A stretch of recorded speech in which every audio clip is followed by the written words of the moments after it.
আল্লাহ বলে 3 ধরনের ব্যক্তিকে সাহায্য করা আমি আল্লাহর উপর ওয়াজিব। কয় শ্রেণীর? এর মধ্যে এক শ্রেণীর হচ্ছে যে বিয়ে করতে চায়, আর নাকি আল্লাযী ইউরিদুল আফাফ, পুত পবিত্র থাকতে যে, চরিত্র বাঁচাতে যে বিয়ে করতে চায়, টাকা নাই, সমস্যা এটা সেটা, কিন্তু খুব চাচ্ছে বিয়ে করতে। আল্লাহ বলে ওই যুবককে হেল্প করা আমি আল্লাহর জন্য ওয়াজিব হয়ে গিয়েছে।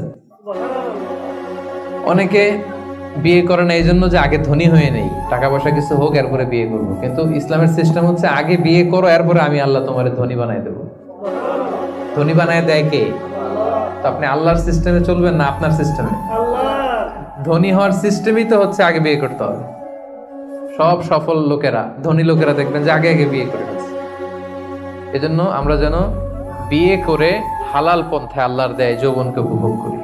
হারামের সাথে যেন আমরা কখনো কোনোভাবে আপোষ না করি, সম্পর্ক না করি।